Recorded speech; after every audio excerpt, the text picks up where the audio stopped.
Olá, tudo bom? Meu nome é Vinícius e na proposta desse vídeo é tentar relembrar as leituras que eu fiz 10 anos atrás. Seria quase como um desafio e uma tag. Você se lembra do que leu 5, 10, 15 ou 20 anos atrás? Essa ideia surgiu de eu pegar as leituras que eu fiz no passado e ver se eu conseguia me lembrar pelo menos um pouco da história ou pelo menos da sensação que eu tive de ler elas. Foi por causa do livro O Clube da Luta, porque eu vi no meu Scooby e eu vi também nas minhas anotações que eu já tinha lido O Clube da Luta, mas eu não me lembro de nada. Eu não me lembro nem de ter lido esse livro, eu não me lembro da sensação que eu tive. Ficou em completo em branco. Desde esse dia que isso aconteceu, eu fiquei com isso na mente, né? Será que o quanto que eu lembro das leituras que eu fiz assim 5, 10 anos atrás? Para o vídeo de hoje eu vou usar 10 anos atrás, né? Esse vídeo eu fiquei enrolando para montar durante 2025 inteiro. Então, para compensar, eu vou usar como referência 2025, então eu vou pegar as leituras que eu fiz em 2015 e ver se eu consigo me lembrar.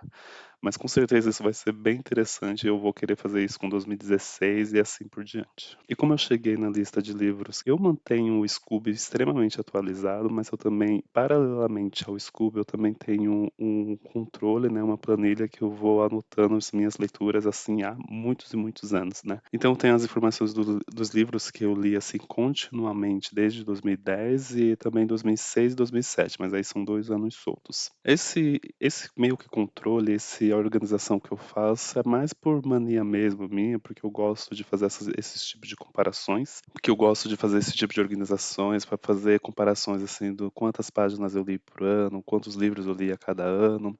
Eu separo também livros de HQs e mangás, tal, mas é algo minha mania mesmo e acaba nem orientando as minhas leituras, enfim, né? Eu não vou apressar uma leitura só para bater uma meta hipotética, eu também não vou ficar lendo coisas assim só para ter metas assim que eu mesmo me impus.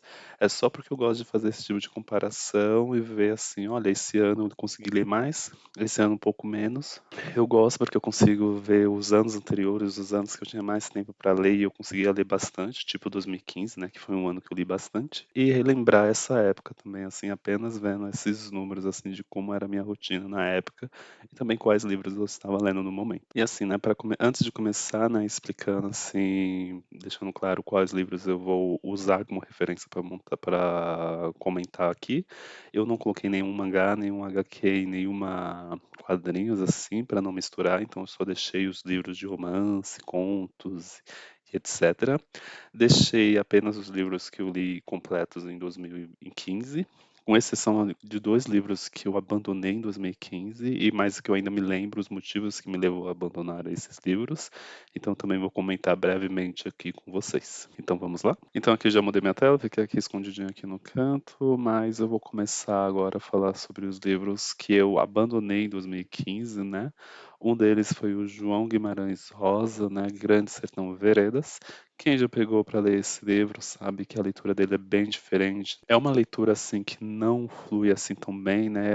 Eu consegui avançar bastante no livro quando eu lia meio que em voz alta. Eu acabei abandonando o livro assim definitivo porque eu acabei perdendo a página que eu estava lendo. Aí eu não queria voltar para ler porque, pelo que eu me lembro do livro, não tem capítulos, né? É algo bem contínuo. Então, se você se perde assim no momento que você lê para encontrar depois, é um pouco complicado. E assim, não tinha sido a primeira vez que eu tinha tentado ler, e nem a segunda, e eu acabei dando essa pausa assim e abandonei mesmo. Tenho intenções de reler esse livro no futuro, né? Porque eu tenho uma bagagem maior, assim, pelo menos no sentido de eu vou conseguir agora acabar de ler, mesmo eu não entendendo nada ou não gostando. E o segundo livro aqui é o Jardineiro Fiel, né? De John Le Carré.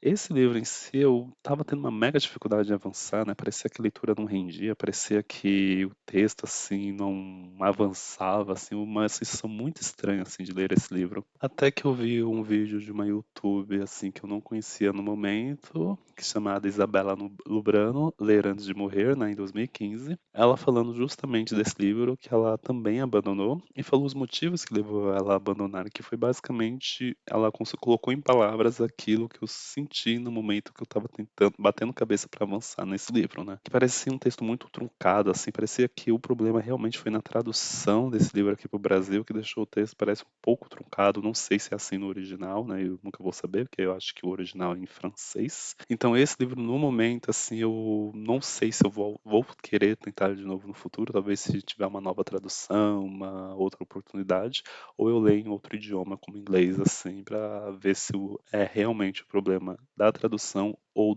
da autoria original, né. E é justamente por causa desse livro que eu conheci a Isabela Lubrano em 2015 e acompanho ela desde então até hoje. E aqui, né, já vamos começar a falar dos livros que eu li e terminei lá em 2015. Eu coloquei na ordem que eu fui lendo mesmo durante o ano, né. Então os primeiros livros que eu li aqui provavelmente são os que eu li em janeiro, fevereiro, e os últimos foram que eu acabei em dezembro. Eu comecei o ano de 2015 muito bem, né, que eu li Os Pilares da Terra, do Ken Follett. Esse livro é muito bom, é maravilhoso. É um livro que a gente vai acompanhar a história de vários personagens, de todas as suas aventuras, né, e dramas, e todos voltados assim na construção de uma catedral, né. E é uma história muito rica, assim, de fatos históricos, assim, o autor consegue mesclar a história real com os tramas e as narrativas que ele vai impondo. Esse é um tipo de livro que eu li em bibliotecas e que logo depois que eu acabei de ler, eu pensei, eu sabia que eu ia querer reler no futuro, então eu já comprei minha edição que está aqui também, para que com certeza eu vou querer reler no futuro, porque é uma história muito rica, né? Inclusive eu até assisti a minissérie baseada nesse livro, e é muito corrida até, porque o livro tem 1000 páginas, né, mas eu acabei lendo, assim, em curto espaço do tempo, porque a escrita do Ken Follett é muito boa. É um mega livro, sobreviveu e muito ao tempo, eu ainda vou reler, mas com certeza vai sobreviver. Já o segundo livro foi O Corcunda de Notre Dame, do Victor Hugo, e esse livro, assim, é muito curioso, né, porque a minha lembrança mais vívida dele foi o momento que o Victor Hugo pausou a história narrativa e começou a contar sobre a história da arquitetura lá de Paris, sobre as escolas, sobre os estilos da arquitetura de Paris. Aí ele vai detalhando todos os detalhes, assim, dos edifícios lá de Paris. Aí você tem, esse edifício começou no período barroco, terminou no período romântico, por exemplo, agora eu não me lembro o nome das escolas. Aí ele vai explicar essa transição, sobre essa singularidade dessa transição entre os estilos. Aí ele também vai reclamar um pouco das demolições que estavam em voga na época, que querendo ou não, ainda é um pouco atual. E assim, ele começou a falar isso, nessa pausa na narrativa do Corcunda de Notre Dame para dar essa informação, vamos dizer, mais técnica, eu comecei achando bem interessante. Mas aí começou eu acho que 10, 20 páginas disso, eu não me lembro muito bem, eu só sei que na minha cabeça foram muitas páginas desse detalhamento técnico da arquitetura de Paris, que acabou me saturando, assim, da leitura, acabou me cansando, que quando voltou a narrativa eu já tinha perdido um pouco o ritmo. E era um livro, assim, que eu estava curtindo. E parece não ser uma novidade do Victor Hugo, né. Eu sei que em Os Miseráveis tem uma parte que ele pausa para falar dos esgotos de Paris, de uma maneira muito detalhada, então não foi exclusivo de Corcunda de Notre Dame esse estilo dele. O terceiro livro foi Tarzan, de Edgar Rice, e eu não me lembro muito bem da história, eu só me lembro de um texto de apoio lá que fala dos estereótipos raciais que ele acaba colocando na história, né? Mas é coisa da época. Mas tirando isso, a história em si eu só me lembro assim bem vagamente. Eu acho que eu me lembro mais do filme do que do livro, assim. E o filme provavelmente eu assisti assim só quando era criança. Aí o quarto livro é o Filhos do Éden, Anjos da Morte, que é o livro 2 dessa trilogia Filhos do Éden. E eu tenho que dizer que esse livro, assim, foi muito cansativo. Eu não gostei do livro, eu me arrastei para terminar de ler ele, e foi muito cansativa essa experiência de leitura, porque eu estava bem empolgado, né, do Batalha do Apocalipse, né, porque eu tinha gostado do livro. O primeiro livro da série, Filhos do Éden, eu até achei ok, eu gostei, mas aí chegou esse segundo livro e eu me cansou assim de uma maneira, assim, me saturou assim de uma maneira que para acabar foi um esforço. E essa minha experiência muito ruim do livro 2 acabou estragando minha experiência de ler o livro 3, que eu acabei também não gostando, então eu acabei me cansando, acho que da trilogia por causa desse livro 2. Pelo que eu me lembro do livro, ele se passa na Segunda Guerra, só que eu acabei não me pegando no clima, né? Então Eu acabei sentindo que foi quase um livro filler. Eu tenho vontade de reler, né, A Batalha do Apocalipse e também essa trilogia Filhos do Éden, assim, para ver se no geral minha opinião mudou ou não sobre esses livros, mas eu também quero reler porque pelo menos A Batalha do Apocalipse, a minha experiência de leitura foi muito legal. Eu até me lembro de um comentário, acho que foi no Scoob, né, de uma resenha que a pessoa falou, né, que o Eduardo Spohr só quis escrever um livro sobre a Segunda Guerra e usou o Filhos do Éden como pretexto. Que eu acho que foi essa sensação que eu tive também. E o livro seguinte, Agatha Christie, Três Ratos Cegos e Outros Contos. Aí eu já não vou me lembrar dos contos assim, eu acho que não teve nenhum marcante, é só um livro ok da Agatha Christie, que é sempre uma boa. O próximo é um livro da Jane Austen, né, Persuasão. E o livro Persuasão em si eu não gostei, eu achei enfadonho. Mas uma das novelas que tem nessa edição que eu li, né, da Zahar, né, Lady Susan, acabou se tornando uma das minhas obras favoritas da Jane Austen e assim, muito, muito boa. Tem ela em livro separado aí, eu acho que sendo vendido, então quem tiver a oportunidade pode comprar que ela é muito boa. E agora é A Mulher da Gargantilha de Veludo e Outras Histórias de Terror, de Alexandre Dumas. Eu não me lembro muito bem desse livro, só me lembro que eu achei ok, entregou mais ou menos aquelas historinhas de suspense e mistério, ok, mas eu não me lembro muito assim dos contos em si ou das histórias. O próximo livro foi o Peter Pan, de Jane M. Barrie, e é outro livro assim que eu não me lembro muitas coisas, vagamente, eu acho que eu tô me lembrando mais do filme do que do livro, e eu não tenho nem a mínima vontade de voltar a ler, porque pelo que eu me lembro da época, minha leitura desse livro não foi tão boa. E o próximo é o terceiro livro da trilogia Milênio, né, do Stieg Larsson, né, lá dos Homens que Não Amavam as Mulheres. Nesse caso, A Rainha do Castelo de Ar. Nossa, esse livro, assim, eu gostei bastante. Essa trilogia eu gosto bastante. É muito, assim, o autor, assim, consegue construir um suspense, uma ação e um thriller muito bom. Infelizmente, ele acabou morrendo e não conseguiu completar os outros livros. A editora, assim, até chamou um outro autor para completar essa série, assim, mas eu trato essa série como uma trilogia. Eu até tentei ler o livro seguinte, enfim, mas eu acabei não gostando, então acabei, assim, por aqui, vou tratar essa série como uma trilogia e ignorar esses outros livros escritos pelo outro autor, assim, para que continuou a série. Contos de fadas, né? Vários autores. Eu achei o livro ok, né? Aquele básico lá a versão original dos Contos de Fadas, e eu já tinha lido também o livro dos Irmãos Grimm, então foi apenas um livro ok. E o livro seguinte, né, O Dragão de Gelo, de George R. Martin, né, um livro infantil, né, do autor de Game of Thrones, né, bem atípico, mas é um livro muito legal, assim, para as crianças. E assim, eu me lembro que eu li e eu gostei bastante, né? Uma história simples, mas bem executada. Aí tem o Mágico de Oz de L. Frank Baum. E esse livro, assim, eu me lembro muito mais do prefácio do Gustavo Franco, né? Que ele faz uma explicação histórica da evolução, assim, da monetária dos Estados Unidos, vamos assim dizer, né? Como eles usavam padrão prata e padrão ouro, que eu achei bem interessante, bem diferente, assim, que também é um pano de fundo também do Mágico de Oz. E o próximo é o Oliver Twist de Charles Dickens. Esse livro, assim, eu gostei muito, assim, quando eu li, assim, eu devorei ele rapidamente. Mas anos depois eu fiquei com o pé atrás, porque eu li com tanta rapidez, assim, esse livro, que eu fiquei pensando se essa edição não é uma edição resumida, uma edição simplificada. Mesmo não tendo nenhuma anotação assim, eu acabei comprando novamente o Oliver Twist, né, numa nova versão, agora que eu tenho certeza que é completa para fazer essa releitura, mas assim, o que eu me lembro, eu gostei muito dessa história. E eu também, antes de ler esse livro, eu já tinha assistido o filme e eu também adorava muito o filme. O próximo foi o Rota 66, né, a história da polícia que mata, do Caco Barcelos, e que é um livro muito pesado, eu me lembro, assim, é um livro assim que com certeza eu não vou querer reler no futuro, e não porque seja ruim, mas é porque é um livro muito pesado.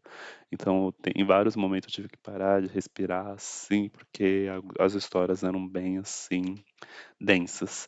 Tem uma história, assim, que até hoje eu me lembro que foi de um cara, né, que assistia aqueles programas de rádio, programas de TV atualmente, né, policiais lá, pinga-sangue, né, que só mostra morte e assassinatos e essas coisas. Ele acabou sendo também uma vítima da truculência da polícia, assim, acabou morrendo e acabou virando notícia desses programas de rádio, né. O trabalho do Caco Barcelos nesse livro foi muito bom, assim, porque ele faz toda uma investigação, assim, da letalidade policial. E pelo que eu me lembro, a espinha dorsal do livro, pelo menos inicial, é o assassinato pela rota de jovens de classe média que acabou chocando a São Paulo, porque, né, quando a violência atinge bairros de classe alta, realmente algumas coisas começam a mudar e acaba chamando a atenção. E o próximo livro é o da Agatha Christie, né, A Mansão Hollow, e eu não me lembro muito bem dele, o que eu me lembro é só que eu achei mediano mesmo, não foi algo marcante. Já esse da Agatha Christie, M.O.N., foi um bom livro, assim, foi um típico livro da Agatha Christie, mas bem melhor, assim. E o livro seguinte é uma das séries Gossip Girl, né, Eu Sempre Vou Te Amar.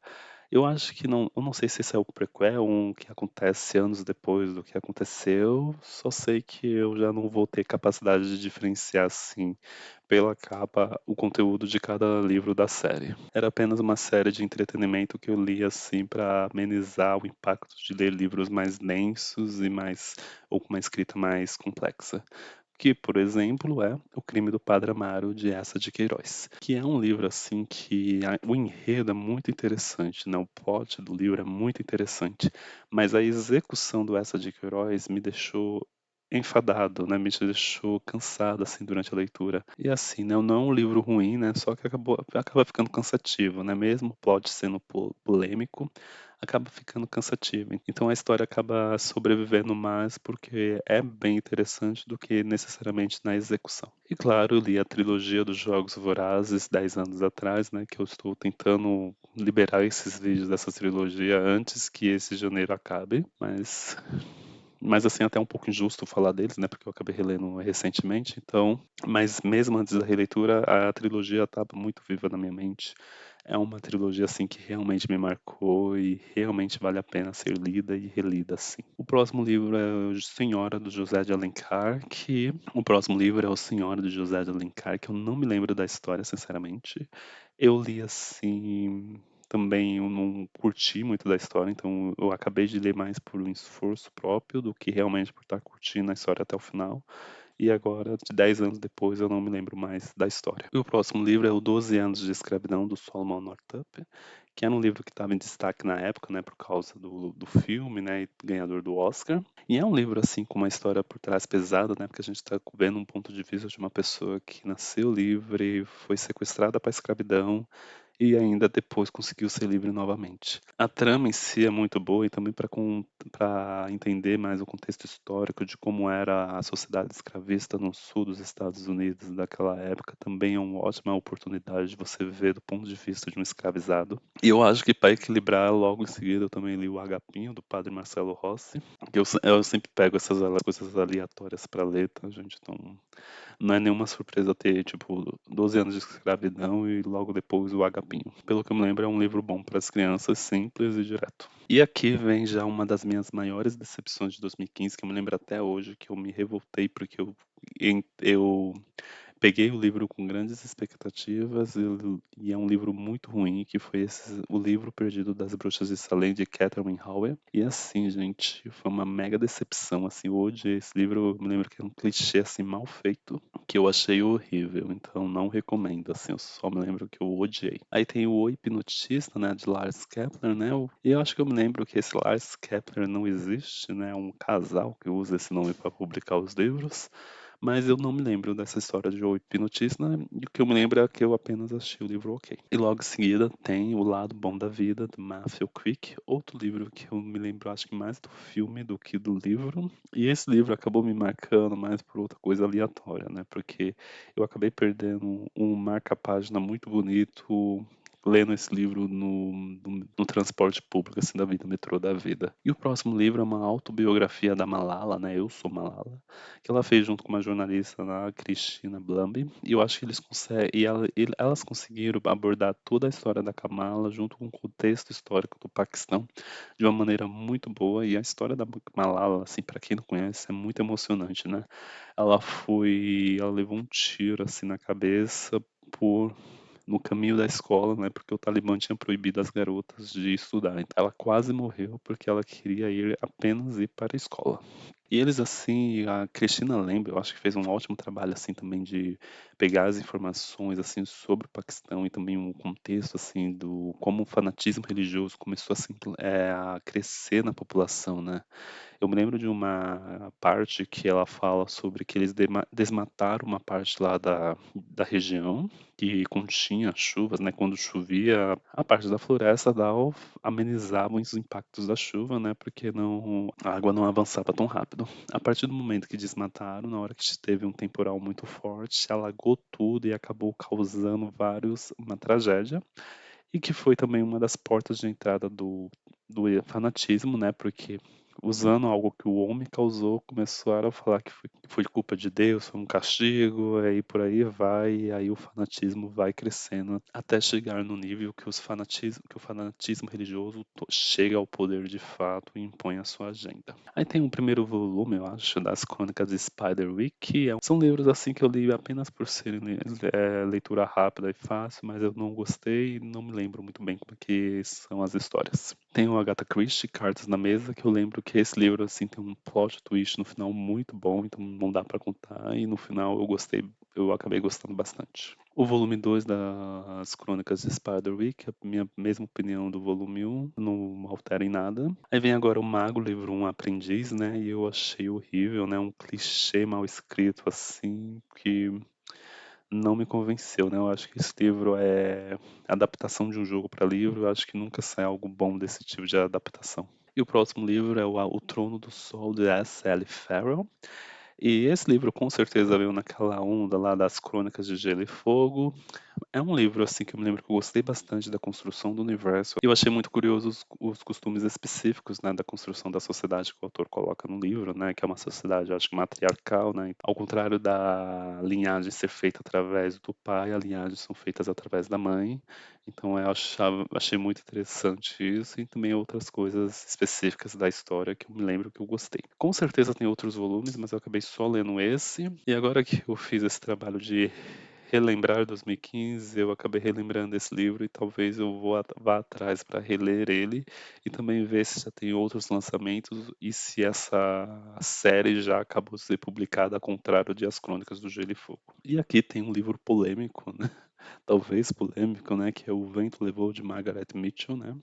É um livro que eu acabei gostando muito, mesmo com toda a problemática lá da maneira que ela retrata a escravidão lá de uma maneira romantizada, né, tentando, acho que, emular a visão do Sul lá do que eles achavam que era a escravidão, e também a forma que a autora coloca os negros, assim, durante toda a história, assim, sempre de uma maneira pejorativa, mas, assim, tirando essa parte, é uma história, assim, grandiosa, de uma maneira, assim, muito viciante, né. A protagonista Scarlett O'Hara, assim, é uma protagonista, assim, que você realmente quer acompanhar cada passo dela, porque ela começa com uma menina tola e, querendo ou não, ela ainda continua tola, assim, quase o resto da vida, mas ela vai endurecendo, assim, a casca dela e ela vai enfrentando várias adversidades e ela vai superando elas, então você acaba torcendo muito para que a Scarlett O'Hara acaba bem, mas ela é uma personagem, vamos dizer, ruim na essência, não na construção, assim, da autora, né. Ela não é uma personagem boa, ela não é uma pessoa boa. Ela é uma pessoa, assim, ambígua, né. Então aí o final dela também é merecido, assim, no final, mas toda a história dela, a trajetória dela é muito bom de se acompanhar, assim. É um livro, assim, que vale a pena ser lido, assim, mesmo com essa problemática por trás. E o próximo livro é o Battle Royale, de Koshun Takami. Esse livro é curioso porque eu fui pegar ele para ler por causa do mangá, que é uma adaptação dele. Eu acabei gostando muito do mangá, né? Eu acabei viciando naquele mangá. Eu comprei a nova edição que a Pipoca Nankin lançou aqui no Brasil ano passado. Mas o original é o livro, que também é muito bom, né? O mangá, inclusive, ele aprofunda personagens, né? Porque o mangá original tem 15 volumes. Então o autor do mangá conseguiu aprofundar mais os personagens, criar histórias assim de fundo para os personagens, coisas que no livro original não tem, mas que isso não desabona ele em nada, e ele ainda é um bom livro assim de adrenalina, de ação assim imperdível. E o próximo livro é Um Pressentimento Funesto, do Agatha Christie. E o que eu me lembro, eu gostei bastante desse livro, né? Também é aquele livro de qualidade assim de Agatha Christie, que entrega aquele suspense assim e aquela revelação bombástica. E para encerrar encerrar o ano, assim, de 2015, eu finalizei A Fúria dos Reis, As Crônicas de Gelo e Fogo, né. Esse livro, né, A Fúria dos Reis, sempre foi um livro muito cansativo para mim. Eu acho que eu já li 2 ou talvez 3 vezes o primeiro volume, e A Fúria dos Reis eu acho que eu li acho que 1 ou 2 vezes, porque eu sempre me desgasto muito nesse A Fúria dos Reis, né. Porque o primeiro volume, tem aquele quantidade de páginas, ok, mas eu leio, assim, de uma maneira, assim, que eu nem vejo as páginas passando. Já o A Fúria dos Reis é uma história um pouquinho mais enfadonha, assim, o autor ainda está construindo várias coisas que vai estourar lá mais pra frente, então acaba se tornando um pouco mais cansativo. E eu acabo sempre travando no livro 3, assim, eu já comecei, mas eu não termino. Eu já comecei a ler, tipo, as primeiras páginas, mas aí eu seguro, assim, para não avançar mais, porque eu sei que o livro 3 vai ser o melhor livro, porque as temporadas que adaptaram ele na série foram as melhores temporadas. E já que o autor está enrolando para publicar o resto, eu também acabo enrolando para avançar mais nessas Crônicas do Gelo e Fogo. E o último livro do ano foi A Época da Inocência, de Edith Wharton. E esse livro, assim, A Época da Inocência, e essa autora era sempre citada, assim, em Gossip Girl, em outros livros, assim, em séries, filmes que falam de fofoca, né. Então eles sempre citam essa autora, e então isso acabou chamando minha atenção para ler uma obra dela, e é justamente A Época da Inocência, que também recebeu uma adaptação para o cinema, que eu ainda não assisti, e eu acabei gostando muito do livro, né. Eu acho que é muito interessante que às vezes você pega uma literatura de entretenimento vazio, né, como é ler Gossip Girl, mas eles também vão colocar uma pitadinha de referências, assim, culturais um pouquinho mais profundas e que pode chamar a sua atenção. E como chamou a minha atenção, fui lá e peguei para ler um clássico por causa de uma série, assim, entretenimento. Voltei aqui e você, consegue se lembrar pelo menos do que você sentiu lendo os livros de 10 anos atrás, 20 anos atrás ou de 5 anos atrás? Ou os motivos que levaram você a pegar aquele livro para ler? 10 anos atrás, qual fase você estava na sua leitura? Você estava lendo mais séries adolescentes, estava lendo mais suspense, estava lendo mais romance, estava lendo mais terror, estava lendo muito mais Stephen King, estava lendo muito mais Dan Brown, estava lendo mais Agatha Christie. Achei muito legal fazer esse exercício, assim, porque eu peguei, assim, uma época que eu tinha mais tempo para ler e, ao mesmo tempo, minhas leituras, né, mesmo eu falando, assim, umas leituras enfadonhas que eu acabei me forçando a ler, teve muito livro bom em 2015, teve muito livro que eu li, assim, em 2015 que ficou na minha memória.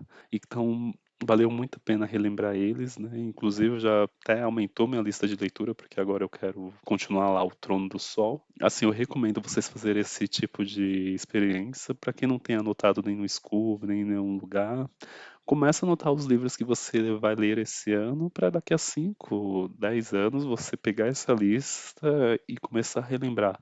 Nossa, por que eu peguei esse livro para ler? O que eu senti lendo? Qual era o enredo daquele livro? Ou qual era a história daquele livro? É assim, né, gente? 10 anos, 20 anos depois, se lembrar da história de um livro é muito difícil. Mas ao mesmo tempo, se você se lembra é porque aquele livro te marcou. Ou por ser muito ruim, ou por ser muito bom, ou por você ter tido, ele reagiu com você de alguma forma. Mas apenas você se lembrar do que você sentiu ao ler já é muita coisa, porque quer dizer que aquele sentimento durou com você uns 10, 15, 20 anos. E isso também é bom, né? Isso também tem que ser válido. Agradeço quem conseguiu assistir até aqui. Muito obrigado. Até.